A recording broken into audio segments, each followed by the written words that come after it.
Assalamu alaikum урматтуу катталуучулар, урматтуу шаарыбыздын тургундары жана коноктору. Бул сиздер көрүп турган жаңы муниципалдык унаа базары Спутник микрорайону Манас көчөсүнүн жогорку тарабында бөлүгүндө жайгашкан. Буюрса бүгүн бейшемби күндөн тарта өз жумушун баштап отурат. Өзүңүздөр байкагандай автоунаа базары толуп отурат. Анан жүргүнчүлөрдүн дагы келип кетүүсүн камсыздоо максатында, бул жерде ыңгайлуулук жаратуу максатында атайын микроавтобустар дагы иштеп баштады. Киргенде эле сол кол тарабында бул жагында Германиядан, Япониядан чыгарылган автоунаалар болсо, жогорку бөлүгүндө жүк ташуучу унаалар.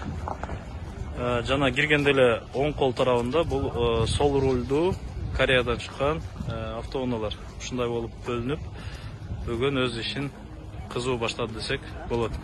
Буюрса бул башталышы алдыда дагы навестер курулат, кире беришине атайын тосмолор коюлат, талоо менен кире турган болуп, бардык шарттар буюрса алдыда болот.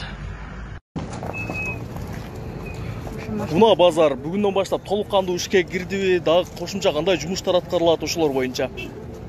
Муниципалдык унаа базар мына бүгүн 25 марттан баштап жумушун баштадык. Тиги эски базар мурунку авторынок жабылды. Бүгүнкү күндө кандай десем толук кандуу дей албайбыз, бирок элдерге толук шарттар түзүлүп бүтө элек. Бул жерде навестер курулат, жана ошондой эле асфальт төшөлө турган жерлерибиз бар. Дагы көп иштерибиз бар, бирок бүгүнкү күндө шаарыбыздын ошол тыгындарын жоюу боюнча шаарыбызга баштан берейли. Сиз айтып аткан ошол жалпы эле сиз айтып аткан азыр аткарылбай калган жумуштар качан аткарылып бүтөт? Канча убакытта бүтөт? Бүгүнкү күндө биз азыр эң кечиксек ушул 2 айда бүтөйүн деп атабыз. Ошол жумуштарды толук кандуу 2 айдын ичинде ошол жумуштар бүтөт. Бүгүнкү күндө элибизге машина сатуучуларга 1 айга бекер кылдык базарды. 1 ай келип ошол эле тамак аш саткандарга, суусундуктарды саткандарга алардын баарына дагы бекер, бир тыйын алынбайт. Ушул 1 айга мэрибиз Элисбек Абжалиевичтин тапшырмасы менен ошондой чечимге келдик. 1 айдан кийинки тарифтер кандай болот? 1 айдан кийинки тарифтерди биз негизинен антимонополия, анан башка шаарыбыздагы, Ош шаарыбыздагы, Бишкек шаарыбыздагы баалар менен салыштырып, андайын ошол өзүбүз чечимдерди чыгарабыз. Азыр белгисизби канча сомдон болушу? Азыркы күндө белгисиз. Канча унаа батат экен бул жерге? Бул боюнча иштер жүрүп жатат. Биз азыр ушу 2200 унаа батат деп примерно ошондой эсептегенбиз.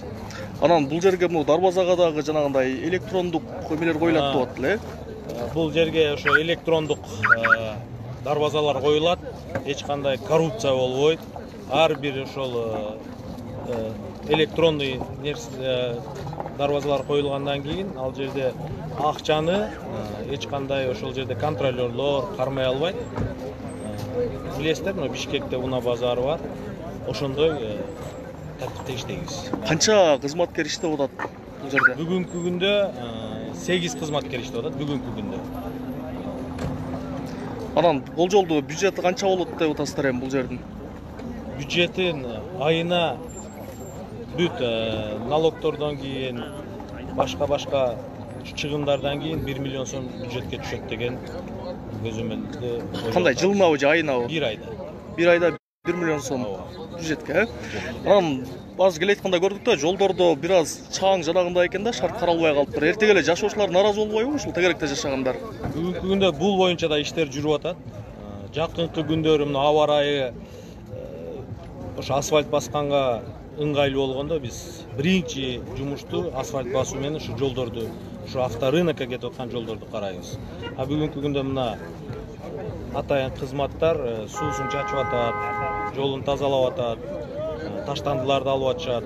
Аракетти толук кандуу кылып атабыз. Бул базар жумасына же айына канча ирет иштейт? Бул базар айына ар бир жумасына бир ирет иштейт. Бирок бир күн мурун ачылат, даярдалат. Ошо биз четверг күнкө коюп атабыз, бирок среда күндөн баштап машиналар кирет. Ошол мурдагы эски базардын эле тартибинде иштейт экен да ошондо? Бүгүнкү күндө пока ошондой. Эмне үчүн дегенде тиги Ошто воскресенье күнү экен. Дем алыш күнү. Ошого биз салыштырмалуу азыр бирок дагы ойлонуп атабыз. Мындай көбөйүшү дагы мүмкүнбү иштей турган күнү? Көбөйүшү мүмкүн.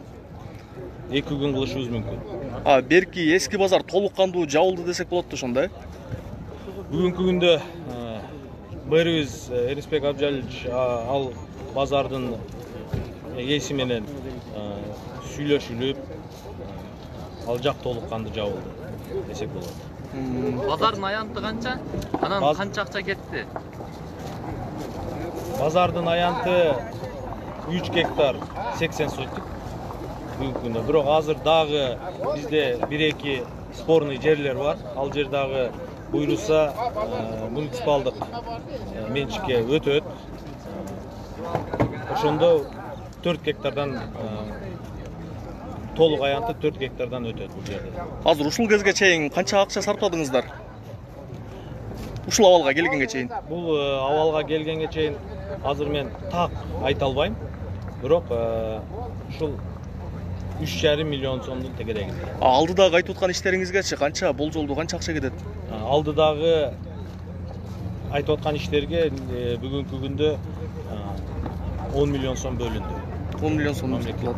Анан бул жерде азыр жолдун четинде дагы унааларды коюп атышатпы? Ал жерлер кандай болот? Акысыз болобу же акы алынабы ал жака дагы? Ал жерден дагы биз пландаштырып атабыз. Ошо бюджетке акча түшүрүштүн негизинде ошол эки жагына кеңири, эки жагына тең машина бата турган кылып парковка кылып атканга, бирок ал дагы ошол авторынок качан акча ала баштаганда 1 айдан кийин алына баштайт ал жерден дагы. Муниципалдык стоянка болот ал жак. Муниципалдык стоянка болот. Рахмат, аты жөнүңүз, кызматыңыз? Таев Илдос, вице-мэр коммуналдык маселелер боюнча.